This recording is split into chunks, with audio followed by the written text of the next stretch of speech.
Deontay Brown, and I serve as one of our Assistant Dean of Students in the Division of Student Affairs. My work is with our Community Achievement and Student Empowerment Department, which supports our underrepresented, underserved students in achieving their personal, academic, and professional goals here at Clemson University. I am also a PhD candidate in learning sciences in the College of Education here at Clemson University. So this topic is near and dear to me, and I'm excited to have some wonderful faculty from the College of Ed here with us to engage in this discussion. So without further ado, we'll have them introduce themselves, and we'll start with Dr. Kroom. Hey, good afternoon or good morning, depending on where you are in the world. My name is Dr. Natasha Kroom, and I'm an Associate Professor of Higher Education and Student Affairs, and I am in the Department of Educational and Organizational Leadership Development in the College of Education. Thank you. Now we'll have Dr. Duncan. Good afternoon, everybody. My name is Dr. Kristen Duncan. I'm an Assistant Professor of Social Studies Education in the Department of Teaching and Learning over in the College of Education. All right, and next up we have Dr. Khan. Good afternoon. My name is Nafis Khan, and I'm an Assistant Professor of Social Foundations as well in the Department of Teaching and Learning here in the College of Ed. All right, so thank you all for joining us and serving in this capacity. For our attendees, we do have some questions prepared that we'll ask of our panelists, and then we'll also open it up for you all to ask any questions to them as well towards the end of our session. So about 20 minutes before we wrap up, we'll provide the space for you all to ask questions via chat. We'll have more instructions once we get to that point. So you all are ready. We will jump right in with our first question, and this is to any of our panelists to share. But for context, can you describe for our attendees who were the architects of our education system and how we see their influence show up in the structures that we have today? Oh, I'll jump on that one. Thank you for this, and thank you for this opportunity to talk about in the current context of what's going on in the world and in our society. The context of education, who the architects were, is a complicated question in that there are a lot of aspects, a lot of people were involved, a lot of associations, private, public, state agencies, religious groups, non-religious groups, a collection of people who serve their own interests, in some cases, business involvement. And so we end up with not one education system, but really 51 education systems, including, if you will, the District of Columbia. And so the architects, I mean, you have Horace Mann, who's, phrase referring to education as a great equalizer, which is the name of this panel, or framing of this panel, is oftentimes referred to as the father of the common school, which is the precursor to our public school system. But he wasn't by himself creating the common school.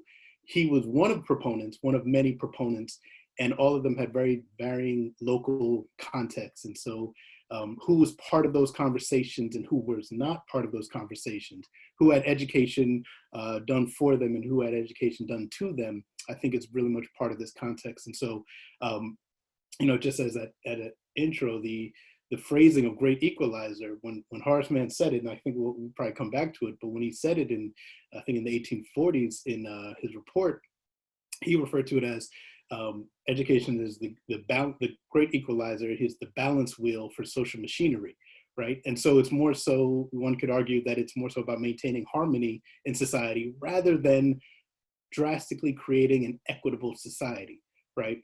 Not that he was opposed to it per se, but it's more so about maintaining harmony and maintaining a civil discourse and civil engagement, right? And not having haves and have-nots be at odds with each other and lead to conflict, right? So there's a nuance to it where it's not about necessarily giving everyone access and making everyone equal per se, but it's about giving people the chance to do so, but not guaranteeing it as well. So there are a lot of these different complicated histories that lead to, a system where we're currently still dealing with those early foundations. So Thank you. I just want to add one thing to that. Thank you, Dr. Khan, for everything you just said. But there's one specific group that tends to not get credit for of public education, and that is newly freed former enslaved people. So once enslaved folks were emancipated, one of the first things they pushed for was universal education. And I feel like in the names that go about, like the Horace Manns and the John Deweys, that is rarely discussed. So newly freed people are the reason that we have universal access to education. Whether or not that's equitable education is a whole different conversation, but the reason we even have access is largely because of formerly enslaved people.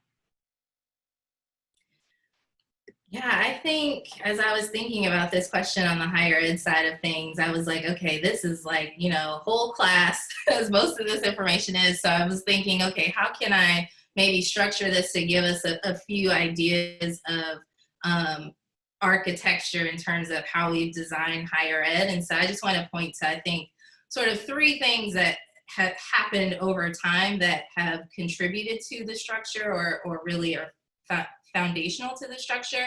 So I'm not actually going to focus so much on people as archetypes, but thinking about structure. And from my perspective as a higher education scholar, higher ed has always been structured as a hierarchy, using imperialist white supremacist patriarchy as a foundation.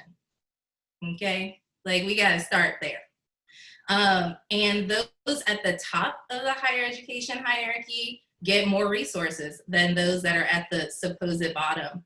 And we use things today like rankings and classification systems, which in terms of how they came to fruition, literally bankrolled by wealthy people to maintain said hierarchies. And you can get into like the specifics of who bankrolled what, but literally we put their names on these things. Like, for example, the Carnegie classifications. You can look that one up on your own.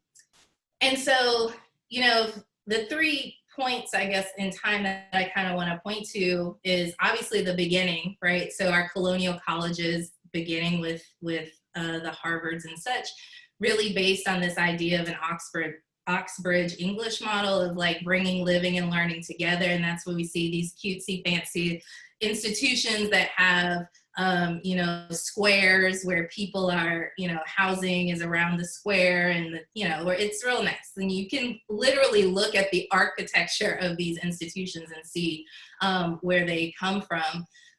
But thinking about what were even the goals of these colonial colleges in terms of the idea of like we're civilizing young men for life in the clergy and eventually life in law and medicine and such.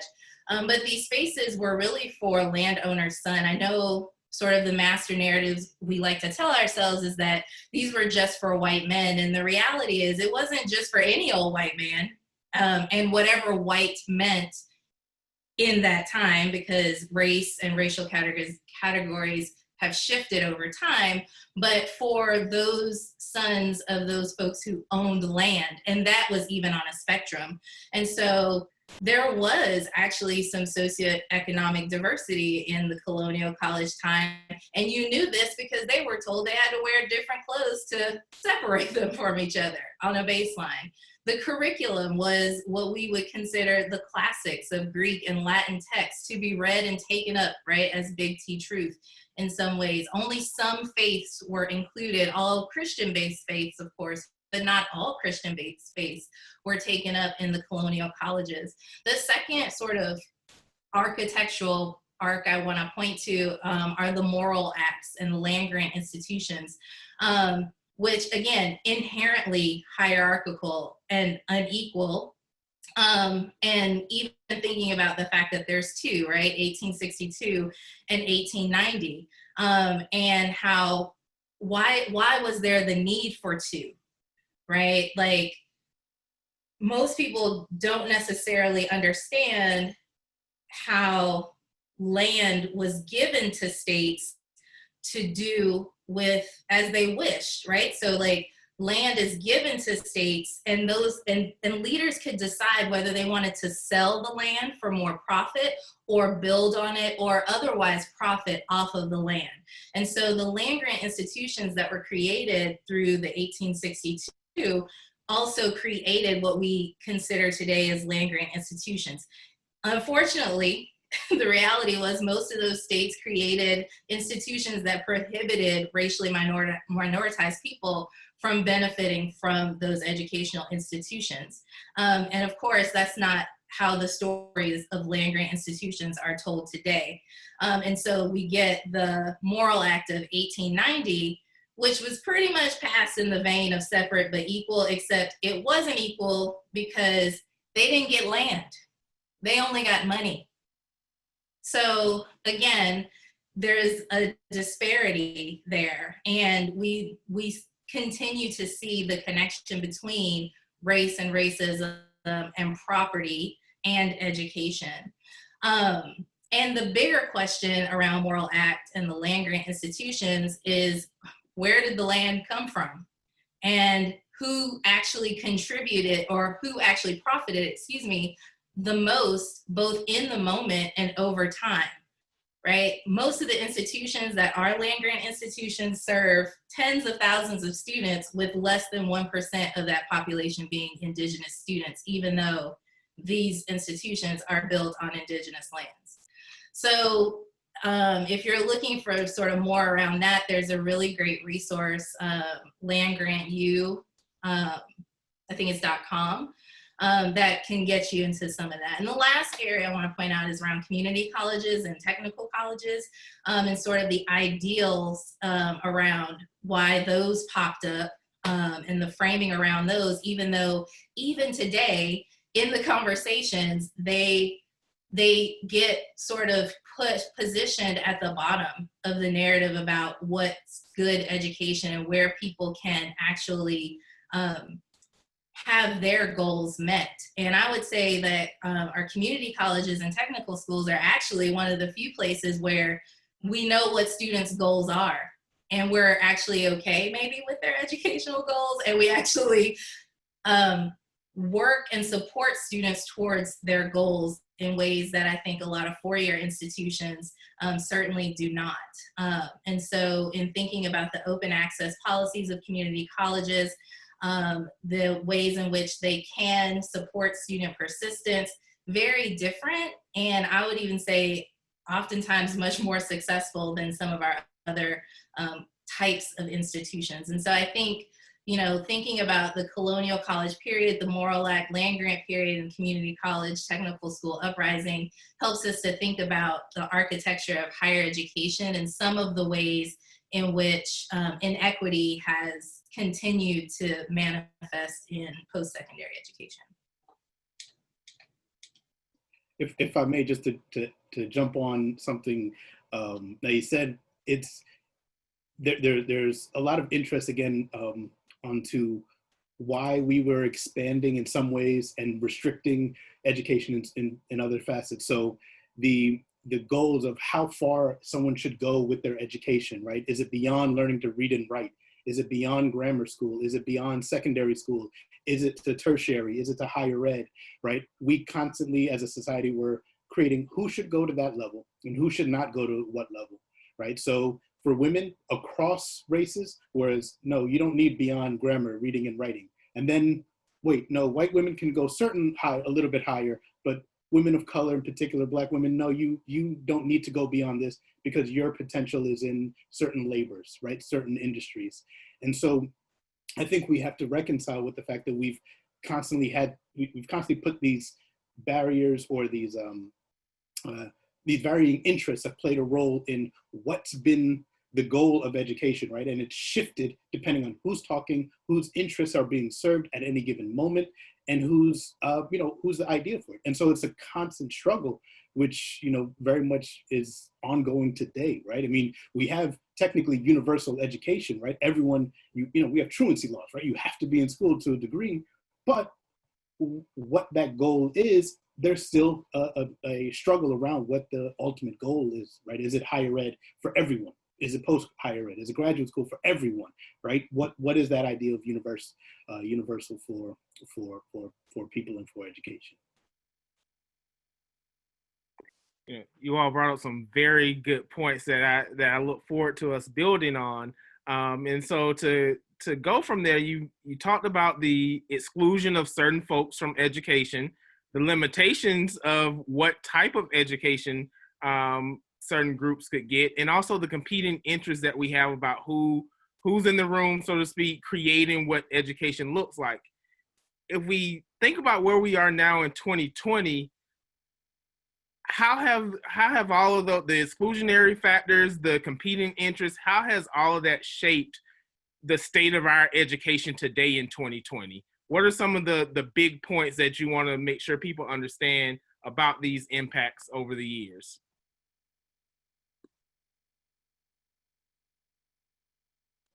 Well, I can start. I probably talk too much, and those I think I have a few students in here, and probably will learn that I can talk too much sometimes. So please shut me up at times. But I think part of the impact is that it's both in the structural impact, right? What Horace Mann, one of his strongest legacies, I would argue, is the creation of the bureaucracy of public schools, what we've become the public schools in terms of superintendents, the supervision of the structures of state-run public education, right? And because those bureaucracies are run by people, they're serving the interests of people, right?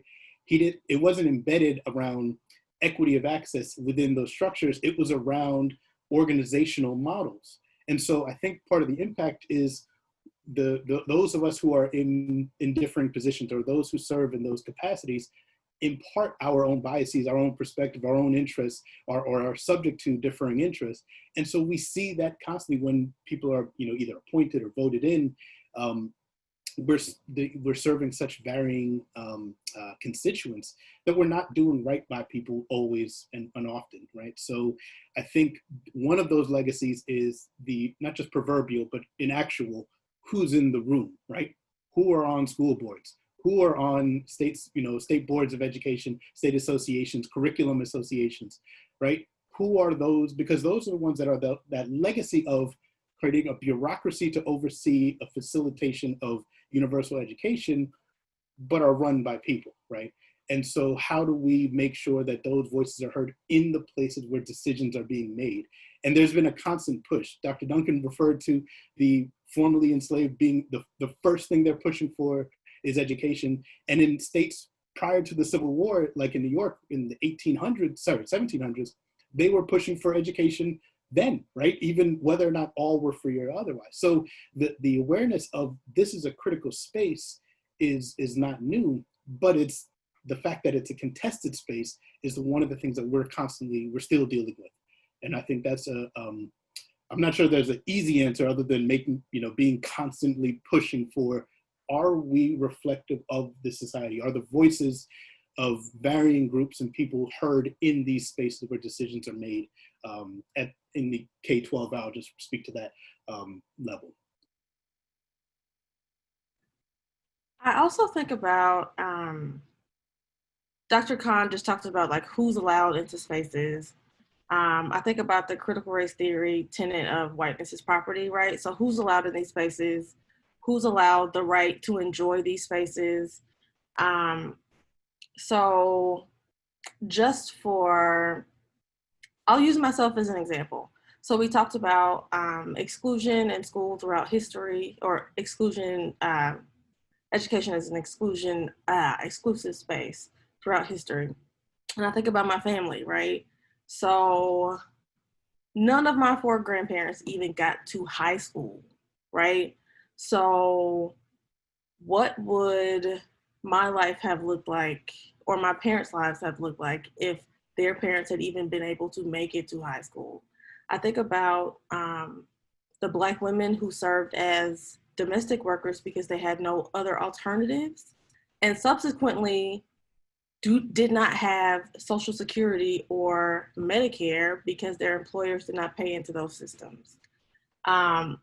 Ultimately, like, we'll talk more about this later, I'm sure, but schools, instead of serving as like a fixer, are more of a mirror. So schools really mirror all the systems of inequity that exist in our society. So if there are issues of income inequality, you will see them in the school building. If there are issues of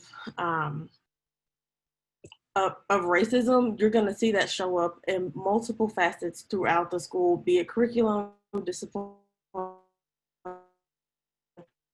all kinds of things. But I think about how over time, schools have really just been a mirror for for all the good and bad things of our aspects of our society. So the lasting impacts are like this continuous cycle of oppression, right? So if we prevent access to women and Black, Indigenous people of color, that's gonna resurface later. And then it's gonna continuously resurface until both the issues within the school building and beyond the structures of education have been resolved, or restructured, I should say. On the higher ed side, I think about a couple of things. I definitely think and I think this is across P through 20 plus educational context, I definitely think we've seen increased access, obviously. And in higher ed, the reality is that due to a boost from affirmative action legislation and other types of policy, most of this access has been for white women. And at a higher rate, rather, than access for racially minoritized communities. And in some ways, it's all relative. And so, like, I think about the good work of Dr. Jennifer Johnson at the University of Pennsylvania, who does work on selective post-secondary institutions, and right, how Black and Latino or Latinx students are still kept out of and or pushed out of selective institutions, with, you know, selective institutions being, again, those that are at the top of the hierarchy. I also think about, in terms of the lasting impact, we have these narratives about how earning college degrees potentially increase folks' earning potential across their lifetime. I like to think about it as the key word is potential.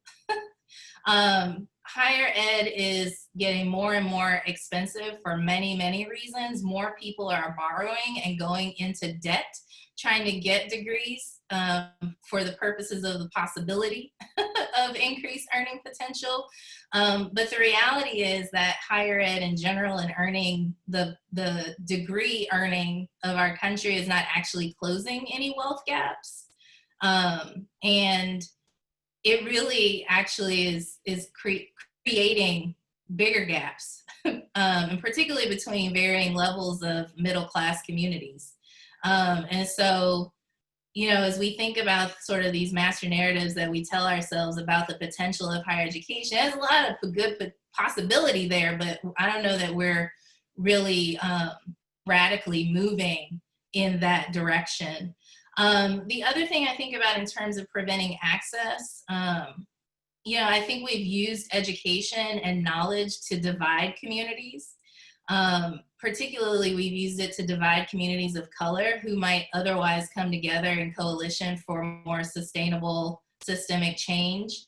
I'm particularly thinking about ideas like the model minority myth that has been employed with and against Asian communities, and right, how this myth gets taken up by educators about who's actually supposedly inherently or innately good at school, particularly math and science, or why is it that other communities of color can't act like Asian students, which really is code for like assuming some sort of docility in political activism, right? And like, and how things like the model minority myth are recently being placed upon Black women. Like, people are trying to shift that narrative to say, oh, look at these super women, Black women who are kept down by racism and sexism and classism, but they still persist. So by extension, what's wrong with the men of color? These aren't questions I'm asking, but these are the narratives that exist, that we're like, this is how we're framing some access and opportunity conversations in higher education. It's really problematic. And I think the last example I can think of in terms of preventing access to education, and it's not just about who we allow in the space, but it's also about the sort of ontological, epistemological, and axiological like underpinnings of curriculum. What are we actually engaging students with in terms of ideas? I know in higher ed, we love to talk about critical thinking skills, but I'm pretty sure if we did a survey, very few people would actually know what the theories are that undergird critical thinking skills, because on a daily basis, I talk to students who, when they actually try to employ critical thinking skills in terms of critique, bringing in experiential knowledge, grappling with information that is different from their teachers and faculty, they are being shut down, right? We are the crumbs that we've gotten in post-secondary education around ethnic studies being rolled back. Right? Like there are literally whole states who have made it so that you can't have certain ethnic studies programs. You literally have post-secondary institutions built on indigenous lands who have no indigenous community courses.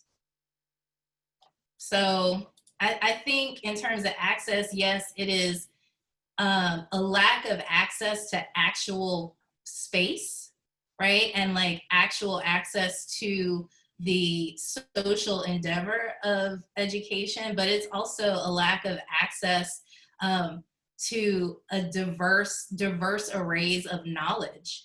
And which I do think is interesting in the time where we're seeing nationally, at least, these narratives about how post-secondary education is so liberal and it's too liberal and we're trying to brainwash people with certain perspectives. And I'm like, what do you think the current curriculum is meant to do?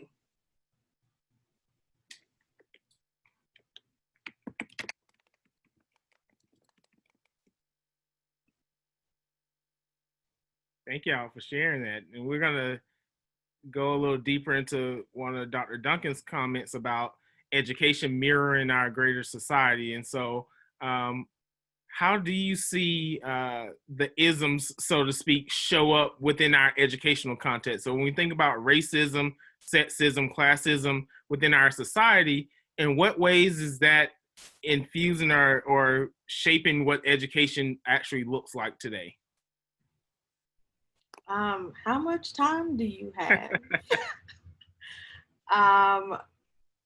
Well, I'll start with race. Racism literally shows up in every single facet of P-12 schooling. So I don't know if y'all know, but there was a study that came out last year saying that white districts nationwide received 23 billion with a B, more dollars than districts with primarily students of color with the same number of students. So there's funding issues. And then when you have more funding, what does that buy? More teachers, better facilities. So there's all of that. I'm sure y'all are familiar with the term school to prison pipeline, but before we get there, 82% of teachers are white, whereas the majority of public school students are students of color. Why does that matter?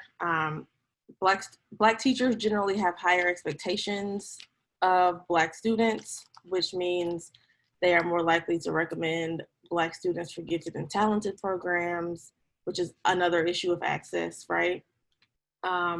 With discipline procedures, white students are more likely to be punished for objective measures, right? Like there's a clear measure of being tardy or skipping school or being truant, but Black students are more likely to be punished for issues that are more subjective, like disrespect. What does that mean? It means different things to different people. So those are just a few aspects. There's curriculum. As a social studies teacher educator, I can tell you that most taught are Eurocentric. Y'all went to K-12 school in the United States, I'm assuming, so you are likely also familiar with that. We don't introduce students nearly enough to the histories of people of color. And even when we do, we teach it in ways that recenter whiteness, if that makes any sense. Yeah, I could go on and on and on, but racism in particular impacts every aspect of K-12 education.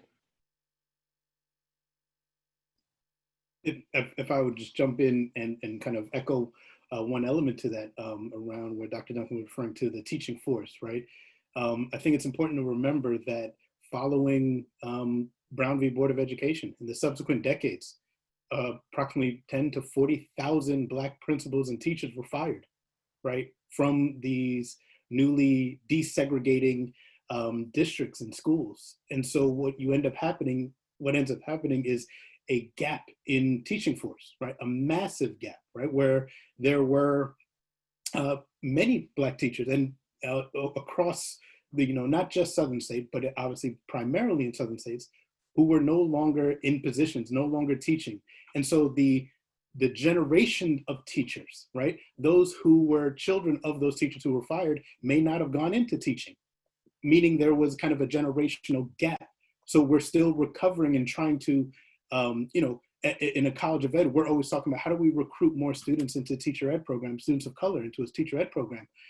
Well, where do you start? Is it starting in high school? Is it starting in when they're graduating high school? Is it change of majors? Is it a change of careers, right? Where do we find them? But I don't know if we're always reconciled the fact that there was an intentional moment that severed in many contexts, but I don't want to speak in absolute terms, but created a gap in our generation. And we haven't thought through the real impact of that, right? Of the fact that tens of thousands were summarily fired, right? Across states in a very short window in the 1960s and 70s. And so we haven't really kind of thought through the impact of that, but we constantly ask the question, why are the majority of P-12 teachers white women?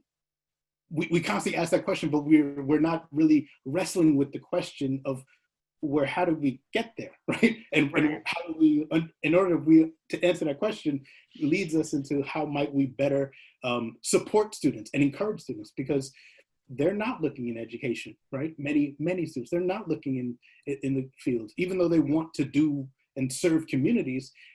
But the field of education and the field of teaching has a I'll say troubled, but an unreconciled history. And it's a recent history, right? We're not talking, Horace Mann era, right? And there's a history there too of the 19th and late 19th, in particular the late 19th century.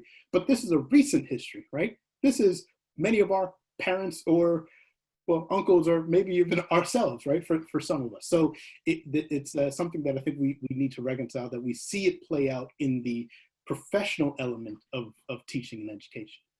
And it also leads to questions that we don't discuss too much. It leads students to have questions about, like, who are the arbiters of knowledge? Who's supposed to have knowledge? Who's supposed to teach me? Am I supposed to teach people? I don't think that's something that we discuss, like what that does to the mindset of students, of who should be a teacher and who shouldn't, who's supposed to be a teacher and who's not, right? And then when we get into the condition of our current schools,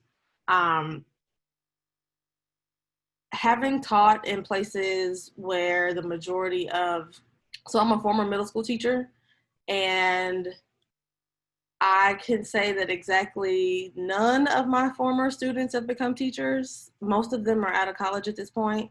But we talked about schools being a mirror of larger society.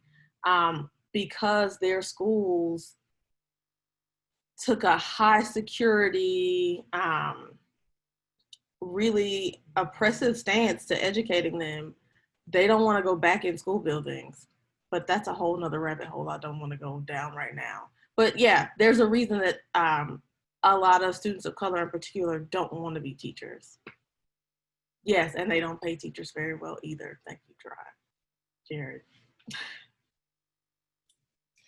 Yeah, I think in terms of how we, how the multiple isms manifest in higher education, it is daily, ongoing, systemic. And when I think about systemic, I think we use words often without definition. So when I say that something is systemic, I'm thinking about how they're manifesting ideologically, right? So like how ideas and beliefs and attitudes are advantaging certain groups and not others. I think about culturally. I had a professor once that said culture is not hard to understand. It's basically how we do things here. And so a fancier way of thinking about that is like the social norms or roles, language, right, that we take up every day that advantage some and not others. And then the third part of systemic is around structure, right? And so thinking about policies, informal and formal rules and customs that are enacted through institutions that advantage some and not others.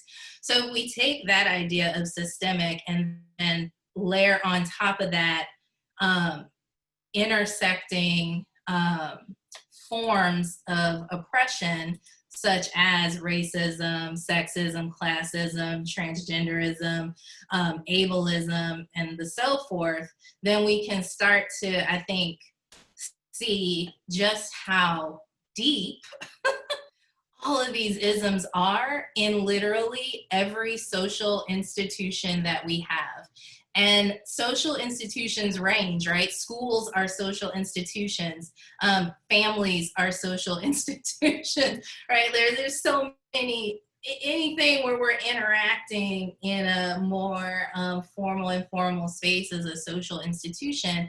And racism and classism and ableism and heterosexism and sort of all the isms are constantly showing up in those spaces. And so, you know, Dr. Khan and Dr. Duncan, y'all both talked some about, you know, why are our teachers, right, mostly white women, and writ large, mostly women. And so while I'm not a P12 scholar, I think some of the things that I've been thinking about and reading about in the past is, right, how we have feminized teaching as a profession.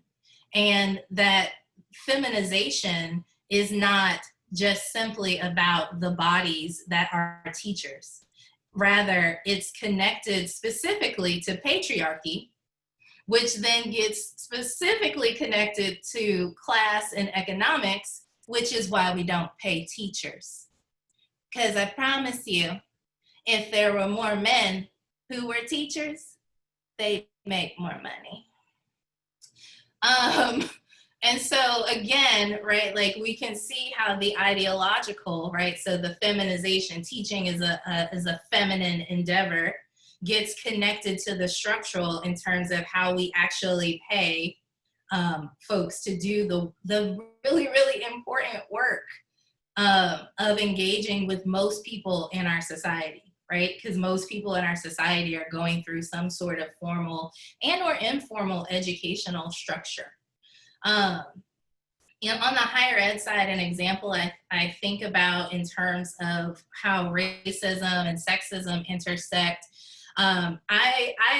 My research and inquiry is situated both in the experiences of women of color faculty, but also undergraduate women of color students. And, you know, as I think about my work and thinking about how women of color faculty continue to experience white supremacist patriarchy in higher education institutions, I mean, I look to the work of Dr. LaWanda Ward, who's at Penn State University, who's a phenomenal higher education legal scholar, who is doing the work of like surfacing.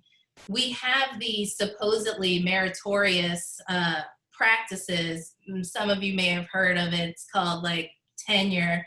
And how, right, we've got these rubrics around assessing what is merit as an idea. And then that merit, if you achieved it, it's supposed to be objective, except we have human beings making decisions about what actually is merit. And so some of what Dr. Ward's work does is looks at, well, actually, when those human beings who are actually making interpretations of merit get it wrong and then end up in our legal system, like what's the recourse that these faculty have?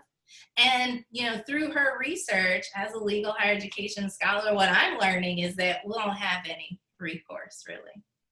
And it's set up that way intentionally, right? Like in my work on faculty, I've taught some about merit, and I love the work of Lonnie Guinier around the myth of the meritocracy. If you haven't read that book, Myth of the Meritocracy, Democratizing Higher Ed, I think all of those words in the title, somebody can put it in the chat in the right order. But in thinking about how merit and a meritocracy is actually like fundamental to our version of meritocracy, again, is that interlocking system of oppression. And so actually what's undergirding how all of us think about merit is imperialist, white supremacist, cishet, capitalistic patriarchy. It's literally everywhere. And I think part of our work is surfacing it and then working to undo and create opportunities and create things that aren't fundamentally rooted in this interlocking system of oppression. And Dr. Kroom, that is a great opening for more discussion about the role of faculty and teachers in creating equity in education. And so if you all would, you know, talk to us about ways you've seen faculty and teachers really work to dismantle inequity that we see within education.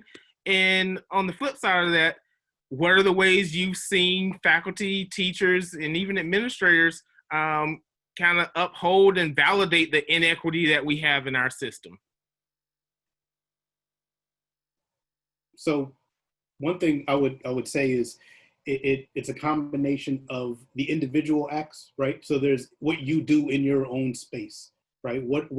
How do you relate with your students, your colleagues, your peers in moments, in meetings, in your classrooms, in your daily conversations in the hallway, so to speak, or across Zoom now, but how you relate to people, right? How do you view others, right? That's one element to it, but it's not everything, right?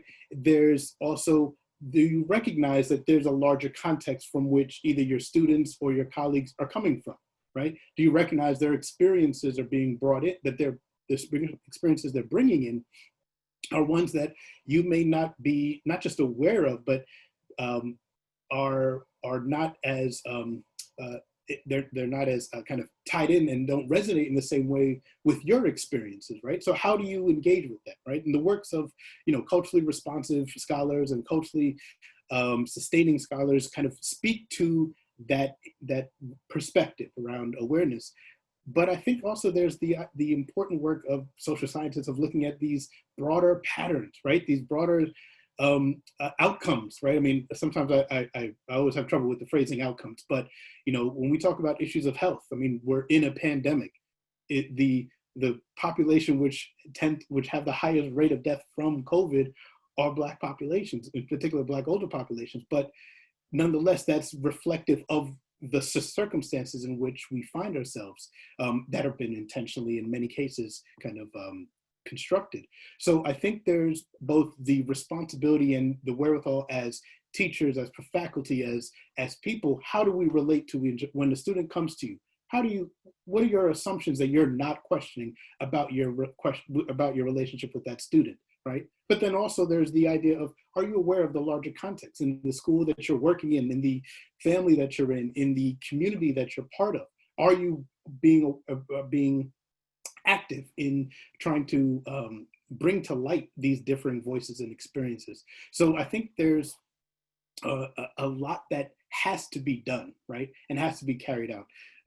Examples of kind of, small things, but, the types of programs that people have created that serve particular communities, intentional communities, are parts of it, right? But they don't solve everything, right? It takes collective effort to I would guess to say mitigate the struggle is the way I like to think about it. Because I don't know if I'm being nihilistic. I don't think we'll ever like solve the struggle, if you will. But I think it's a constant, right? And that's part of what we're doing, is this constant struggle to maintain and to improve as best we can without really ever reaching it. But it's the constant part. So I think there's both the individual as well as more of a collective awareness of what's going on around you and and it's on you to learn too, right? I mean, many of us have been asked to engage in conversations. I want to learn more about it. And while I welcome and my disposition is to share and engage in conversations, that's a burden, right? That is exhausting, to be frank about it, to be educating people in different spaces around something that it's in part their responsibility to want to learn more, right? And want to engage more and want to question the acts that they're doing and the assumptions they have that they've never questioned before, right? It's not the malicious act necessarily. It's also the unconscious act, right? It's the assumptions around deficit, the assumptions around, as Dr. Dunn was referring to, in terms of disrespect, right? And it plays out in disciplinary moments. So I think there's a lot of work to be done, but it's both at the individual, your own interpersonal, as well as more the collective action, if you will. So I studied Black teachers and how Black teachers address issues of race in their classrooms and discuss race with their students. And so I recently studied the way Black teachers help Black students navigate systems of white supremacy, right? The first finding of that study was that they helped their students see that racism is ubiquitous, right? Like, white supremacy isn't the shark, it's the water. They were really clear and really transparent with their Black students about that. But the second thing they did was they provided their students with these platforms. So either they created platforms for their students to do this, or they encouraged them to use previously existing platforms. And they encouraged their students to talk back to their oppression. So a really good example of this was, one of my participants was a math teacher, and he had a young Black girl he taught middle school. So she was the only Black student in his advanced math class. She wanted to study the Black Lives Matter movement for her social studies fair project. Now, this data was collected in 2015 when people had a much different, when the culture writ large had a much different perception of the phrase Black Lives Matter and the movement than they do right now. And her social studies teacher cautioned her against completing this research project. Literally, she just wanted to learn more and present about it. But her social studies teacher, a white woman, told her that she might offend some people. So this teacher, the math teacher, actually took on the responsibility of supervising her project because he wanted her to use that platform to speak about this movement so that other people could learn. They have this masterful way of shifting in context the way that they discuss race with their students. So one of the participants taught U.S. government. It was very easy for her to incorporate race into her curriculum and she knew that she wouldn't face any kind of consequences because she's a social studies teacher, and she would be sticking with the standards. This was a place that was highly surveilled. If someone walked in her classroom, they wouldn't have an issue with what she was doing. But the math teachers, on the other hand, knew that they had to stick with the script, essentially. So they created word problems with social justice issues. They found other ways to make it happen. The fourth finding, spoiler alert, how to do this in teacher education. Each of them learned to do this at various points in their lives. One had a mentor teacher who started teaching just as schools were beginning to desegregate. Others had experiences with racism in schools as students that they wanted to make sure that their students knew how to navigate. But yeah, they all said that their teacher education programs were largely void of learning how to discuss race with their students. But the final finding kind of goes into, Deontay, your other question about teachers kind of perpetuating inequities. So these teachers actually had to interrupt the racism of their white colleagues. So I don't know if you all are familiar with the response and intervention program, but it's a program that exists. So teachers meet and they say, oh, you know, Johnny's having problems in math. Let's create an intervention to help Johnny be successful in math. But instead of doing that, teachers would get in these meetings and go, oh, well, he's just going to drop out of school when he's 16. That's not productive for anyone. So when one of my participants heard about this, in addition to the 18 other jobs she had at school, she joined the response and intervention team because she wanted to interrupt that racism. She wanted to help Johnny be successful. And she knew that that wasn't going to happen without her being there. That said, there are teachers out there doing really great things, but as long as the systems in place aren't helping them help students, it's going to be an uphill battle all around.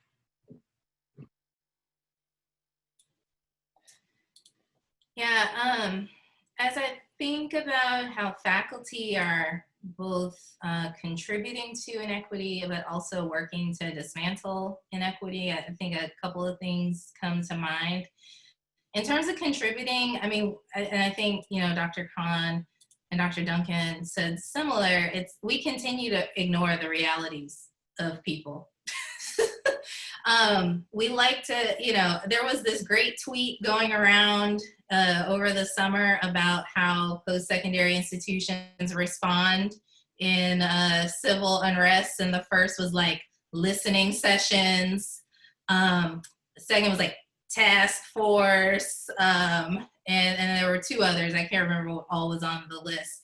But mostly all basically opportunities to like share and tell the stories of people who, as I think Derek Bell would say, are like faces at the bottom of the well, like literally the people who are most disparately impacted by systemic oppression. But despite the stories, like we hear the stories and we think the stories are exceptional rather than the norm. And the reality is that the stories you're hearing are actually the norm and not the exception. I think something else that happens, I think this happens across education, really across a lot of spaces, but we have a lot of difference neutral policies. And by difference, I mean social difference. And so there's plenty of information, maybe we could even call it knowledge if you want, in the world that tells us that systemic oppression is real and that it matters and it impacts the experiences and outcomes of different people. But I think that we have taken up difference neutral policies as an attempt to create more open opportunity, but really what what some of these difference neutral policies are doing is they're left up to interpretation, right? So they're actually more restrictive than they are, than they have opportunity to open up. I've written a couple of pieces with a colleague who's at Northern Illinois University, Dr. Carrie Cordegas, where we talk about how difference neutral policies or difference neutral approaches are actually not it, like not the way to go at all. And we in that work suggest a few different ways that we give some examples of where we see difference neutral ideas come to play, and do some suggesting around that. I think another thing that's contributing to inequity, people are really afraid to try something new. I think it was either between the first one of these power perspectives or the second one, one of the panelists really talked about this idea of we have to actually try something new. And I don't think they use this language, but I like to think about our sociological imaginations are really stunted, right? Like we're all fully entrenched in our work and our schools. We've been socialized in a society, getting similar narratives, sometimes different narratives, but it's really stunting our thinking about the possibilities. As a higher education scholar, unlike a lot of my faculty colleagues who are in different fields and disciplines, my lab is actually our campus. Right? If I think about a chemist has a lab where they're doing their experiments, right? So as a social scientist, my lab is literally a campus, most campuses. So for me, it can be very frustrating when you're trying to support dismantling inequity and people are really just afraid to try something new towards more equity-oriented goals. I think the fear is reasonable, right? Because if we are collectively going to work towards equity, that means that some of us have to give up some things. And a lot of us are not willing to give up anything for anybody for any purpose. And particularly if you believe that you have worked really hard for everything you have on your own, right? I'm not negating that we don't work hard, but I also push back on that narrative. See my previous response about merit, right? But it's not disconnected. I think another thing that's contributing to inequity is we just like to make up stories. Not even gonna lie to you. The most recent story I've heard is Black women are gonna save everybody. I'm here to tell you, Black women not gonna save y'all. We not Wonder Woman, we not Superwomen. No, the work of equity is all of our responsibility. But when we create these narratives of just put a marginalized, minoritized body in the position, further tokenizing people, that doesn't work. Now, don't get me wrong. I didn't say Black women aren't smart, Black women don't get the job done, or any of that. What I'm questioning is, why are you putting all this on our backs? Number A, we didn't create it. Number two, because of how systemic oppression and privilege work, without coalition with all of us, it's only so far we're allowed to push, right? So maybe give up on those. And the third thing another thing I think contributes to inequality, and I'm gonna say this, and I know it's a really unpopular opinion, but that's okay, hashtag unpopular opinion coming. Stop promoting faculty who are problematic. I'm gonna say it again. Stop promoting people who clearly have demonstrated their commitment to inequality and inequity.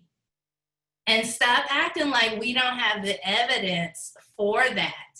Sure, they have tenure, great, have your job. That don't mean you need to be promoted, dog. It does not actually mean that we should give you more power and authority over other people's lives. In terms of those who are doing work that are dismantling, I think, again, I really appreciate my colleagues who are in more privileged positionalities, whether that those are folks who are white identified, men identified, come from a different class background. I really appreciate when they can get beyond that guilt stage a little bit quicker in the learning curve, right? And not put those feelings on minoritized students and colleagues as we're trying to, again, be in coalition towards working towards equity. I think there's some really awesome work for faculty out there. So there's a piece by Frank Tuitt, Saron Stewart, who are both at University of Connecticut, and Chayla Haynes-Davison, who's at Texas A&M University. And they write a lot about how we should think about how whiteness is actually like embedded in our pedagogy. And they give some great ways on how to surface that and shift that. And so that's Tuitt, Stewart, and Haynes-Davison's work. And of course, because, you know, we are a capitalistic society, you got to put your money where your mouth is. So I also appreciate institutions, schools in particular, who are actually putting their money towards efforts and programs related to dismantling inequity in some very real and sustainable ways.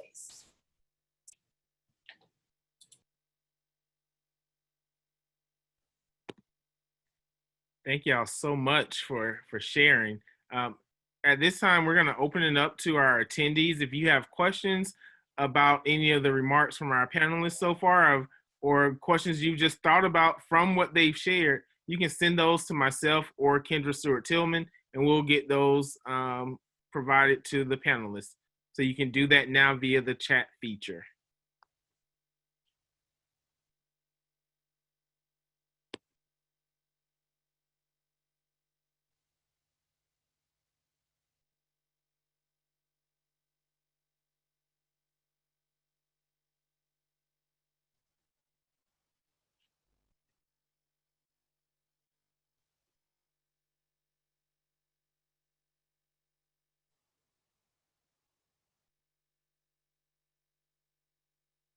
All right, so first question for the panelists.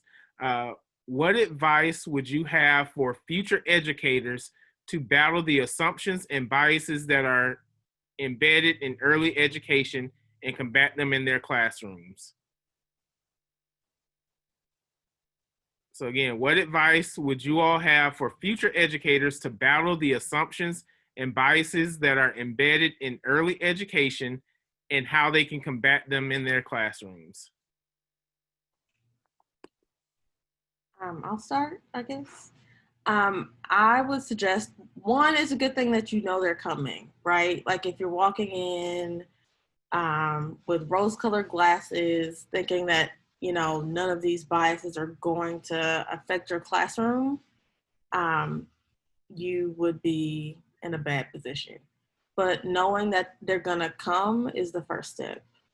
One of the things that I found that was really helpful to the teachers that I've studied is finding a group of like-minded people, and it could be as few as 2 or 3 more, but having someone to talk about your issues with, the things that you're facing and you're finding, is really helpful.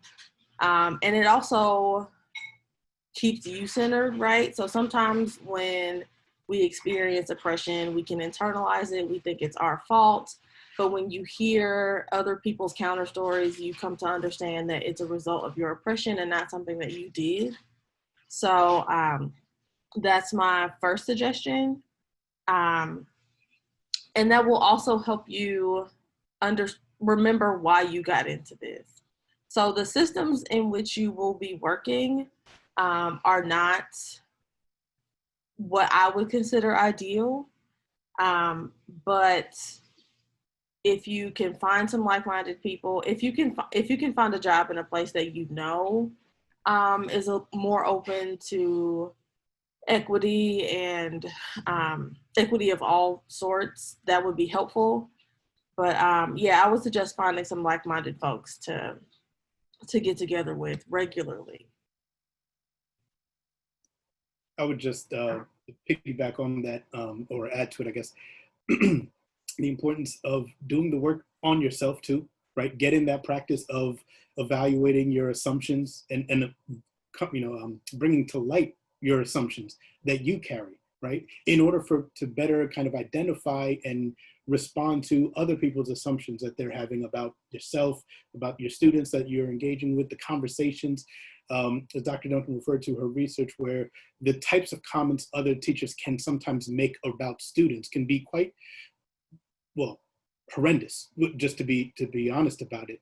And so recognizing and being aware of assumptions that are undergirding those types of comments, you I think are part of or have the opportunity to engage and push back on those in different ways, right? It's not about always being combative in a moment, but it's about also facilitating an environment that is reflective, right? And being reflective is it's not just for someone else to do, it's for you to do too. So in addition to finding a space and finding people, like-minded people that you can speak to about these issues that you're engaging with and about the systems that you're struggling through, it's about reflecting yourself, right? What am I doing or saying? What assumptions did I have an assumption around ableism, anti-Semitism, around any of the isms that we might have touched on before? Those things are very prominent in our own lives. So I would say do some work on ourselves too, right? I think that's always an important place to start. I know the question was specific to a specific area, but I also just wanted to share that. So, as we likely all do, I do a lot of like mentoring opportunities. And so of faculty at other universities in the country. And recently I was on a call with another Black woman faculty member, and she was talking about the moves she was making in her classroom to support rigor, right, of the curriculum, to counter sort of the narratives in the traditional canon of that, whatever the course was. And one of the things I said to her, because of course what she was getting in feedback from students and colleagues was, well, the students was like, you're doing too much. It's like not like, we don't need to explore. We don't need critical readings of the foundational readings, right? Like, y'all know how it is. And of course, those students probably went to other faculty, because you know how students like to compare faculty, because that's what y'all do. I see some heads shaking, so right. So you're comparing people's approaches and what they do. And then they tell other people who tell higher up, maybe associate deans, and then they come back and they're like, you're doing too much. So here's the thing that I shared with her. I told her, I asked her, and I think this kind of connects to this whole like reflection piece, because I'm like, as a Black woman, we got to do some reflecting too. I said, how much of this do you think that you're doing, right, through your pedagogy and your informed principled decision making, do you think you're doing in an effort to subvert the already existing narratives about how smart you are, why you're supposed to be here, how you got hired, why you're the one in the front of the classroom? Because I'm like, girl, you are actually doing a lot, but it's not because you're not well informed, right? You're doing all of this to validate being alive and having a job that is this one. Right? It's not actually about the like of course some of it is about the learning, but at the core, it's really about trying to validate yourself to these students. I said, girl, I learned a long time ago that that is not my job. My job is not to validate my being and my existence to these students. And so I connected that also to, because I asked her, well, what are you doing specifically? And she's like, well, I got them reading 437 pages a week because they got to read the foundational. Then they also got to read the critical, and they got to read no, they don't actually. That's your classroom. If you want them to read the critical, assign the critical, girl. And for those of you who are student affairs, I said, I promise you, they're not going to go into a conference space and get on the elevator with a bunch of other grad students, and somebody's not going to be like, run me those triggering vectors right now. Nobody's doing that, I promise. No one is doing that. Chickering is a very popular theorist in student affairs. Nobody's doing that, right? Nobody's doing that. Girl, teach the curriculum that you believe. You already got the job, girl. Teach the curriculum that you think is going to get them to the outcomes that you believe are the outcomes they need to have. Now, I know in higher ed, that's a little different than in P12 because y'all got a whole bunch of stuff going on about what y'all can and can't teach, but I just thought that was relevant here. Thank y'all for sharing. We definitely have a few questions to get through. So next question, you have shared some brilliant insights on the possibilities of education as an equity tool. What are its limits?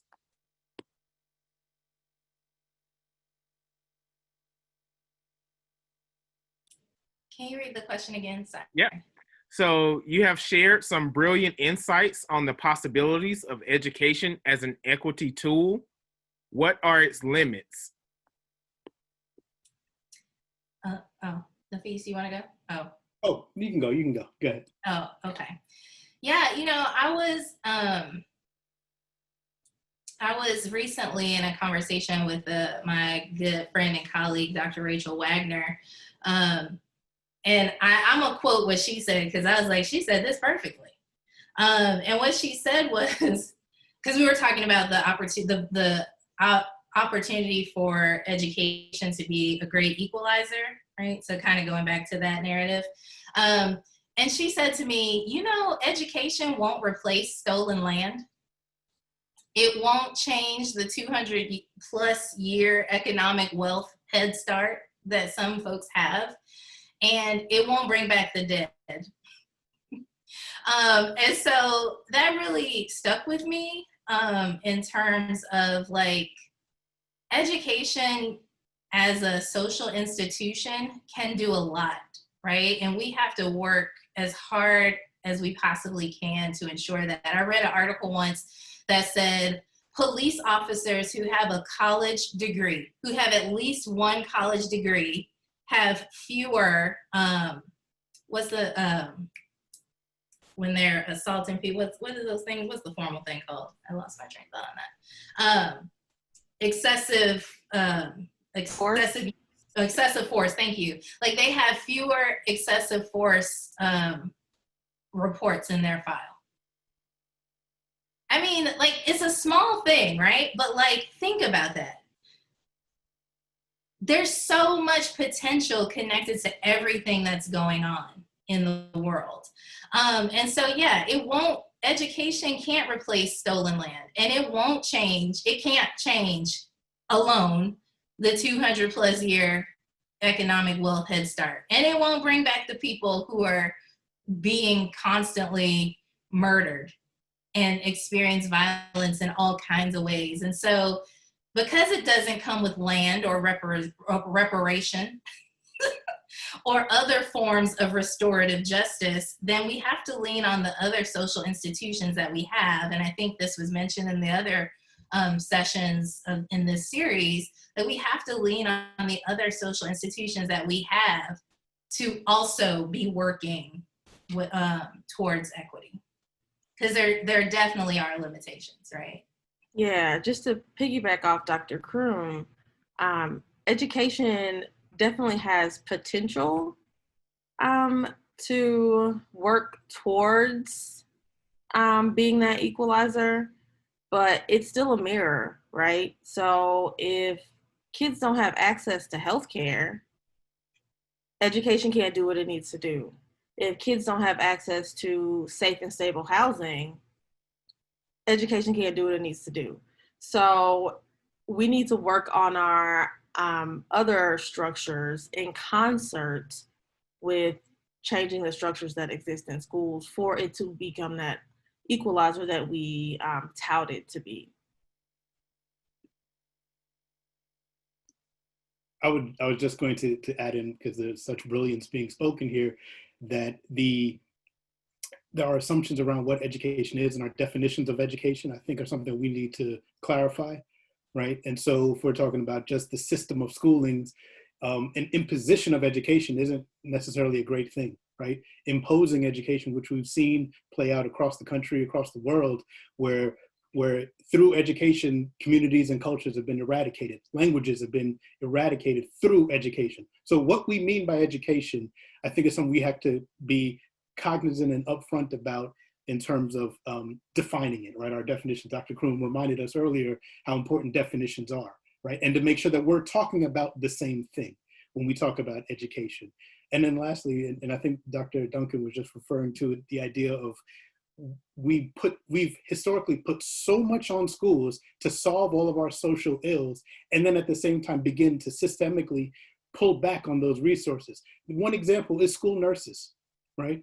Schools used to have, you know, they saw a need where the school was a space where students were, in particular, newly arrived immigrant students in the early 20th century, or migrants from rural communities into urban centers. And they said there should be medical treatment or services at schools. Then we began defunding those in the 70s and 80s. And now, how many of us can go to schools and say there's a nurse for like 5 schools that they do rotations around, right? And so we're talking about health outcomes, and it is outside of the school buildings specifically, but we saw an opportunity, we saw a need, started to address it, and then said, you know what, no, we're not going to address it anymore. Why did we stop, right? And that's just one small example. So I think our expectations of schooling and what we define as education need to be kind of clarified and brought to a head. Thank you all. And a question we received, thinking back to Dr. Duncan's comment in particular about the system and systemic oppression is the water, not the shark. And we're living, breathing, and navigating it every day on a daily basis. And this may look different for P12, higher ed, and even understanding nuances in higher ed of who has tenure, who doesn't. The question we got was, what advice do you have for finding a balance between challenging and equity at your institution, advocating for your students, and understanding that your success, and that's in quotes, success, how it's defined, often depends on still playing the game of the system?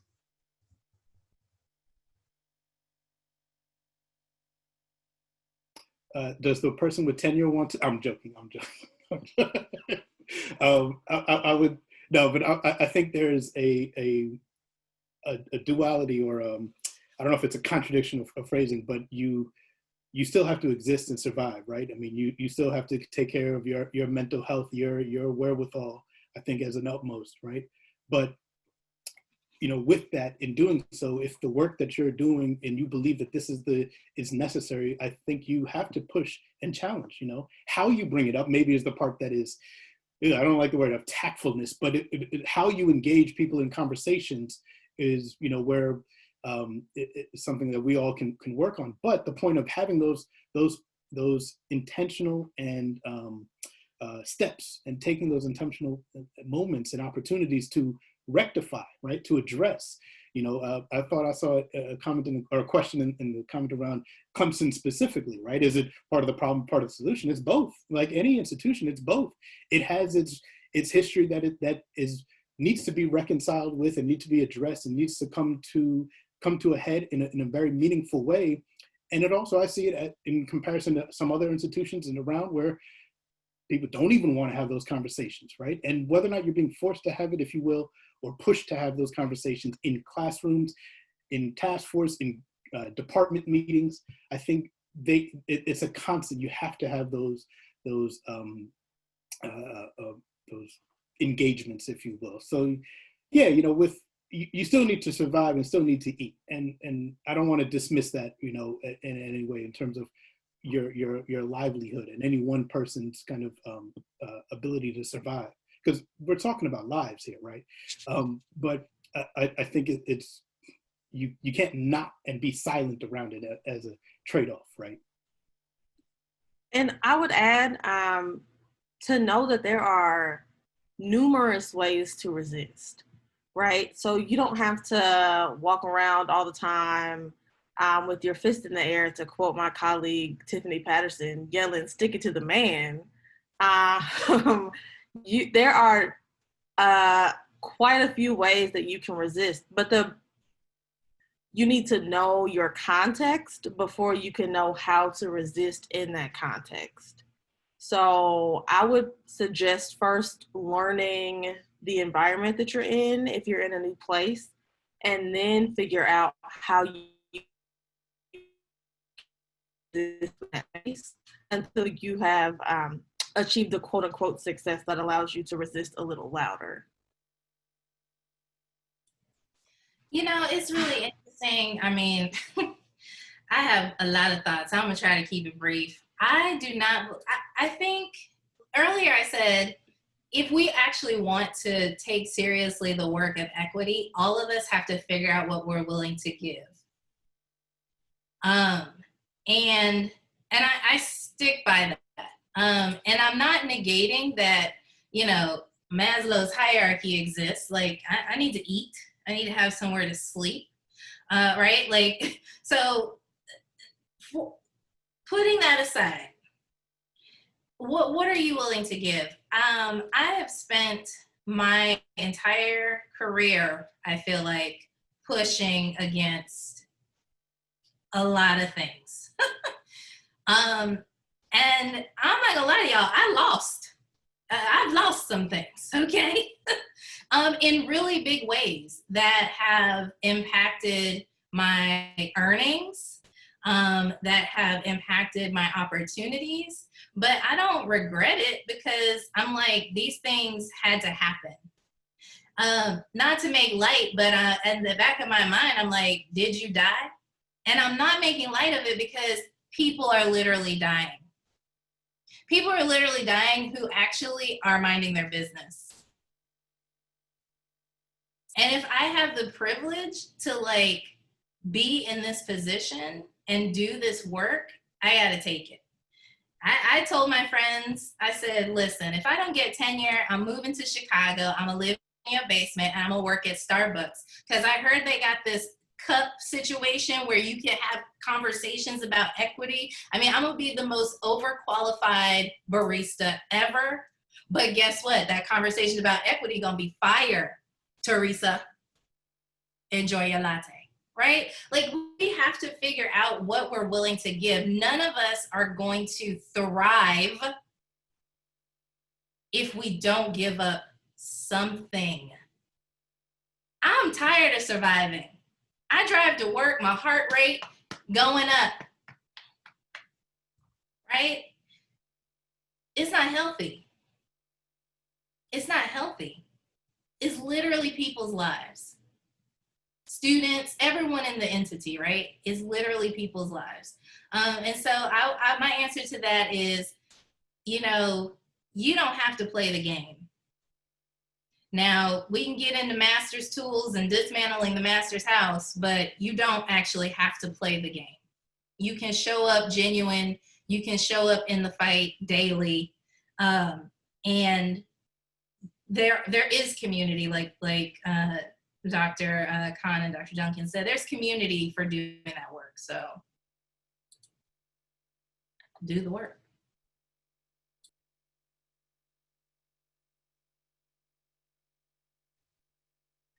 All right. Well, thank you, folks, for your time. We are at 1:30, and we want to be respectful of everyone's time. There were so many questions that did come in. We'll share them with our panelists and hopefully be able to get some responses that we can share back out with this group in a follow-up email. But again, thank you, Dr. Kroom, Dr. Khan, Dr. Duncan, for joining us today for this panel. As we wrap up, we'll just give you time. Are there any last thoughts you want to share with the folks as they're leaving our session today? I would just say I hope they continue to push in their own spaces wherever they are. If they're in here in South Carolina, across the country, across the globe, continue to have these questions and push back and reflect and push others to think differently.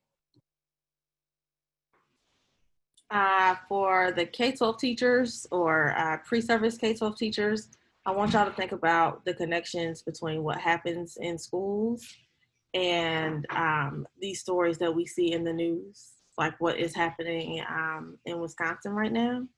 And for the teacher educators here, I want y'all to investigate the role or analyze the role that teacher education plays in producing more of the same in K-12 schools.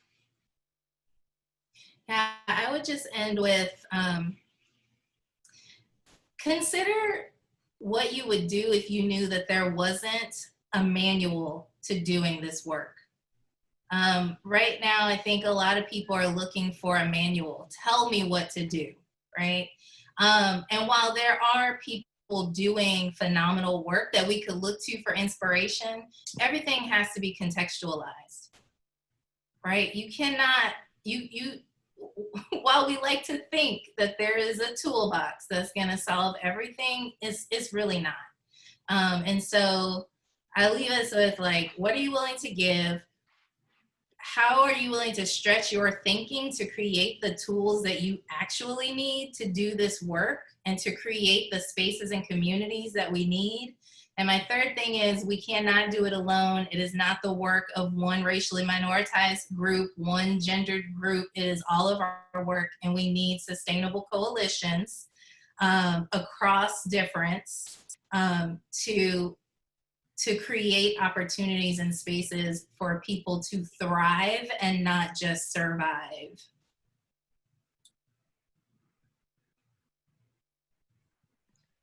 All right, well, there you have it. Words from our expert panelists. This recording will be made available on the Gantt Center website. And so you'll be able to go back and refer to this, share it with your colleagues.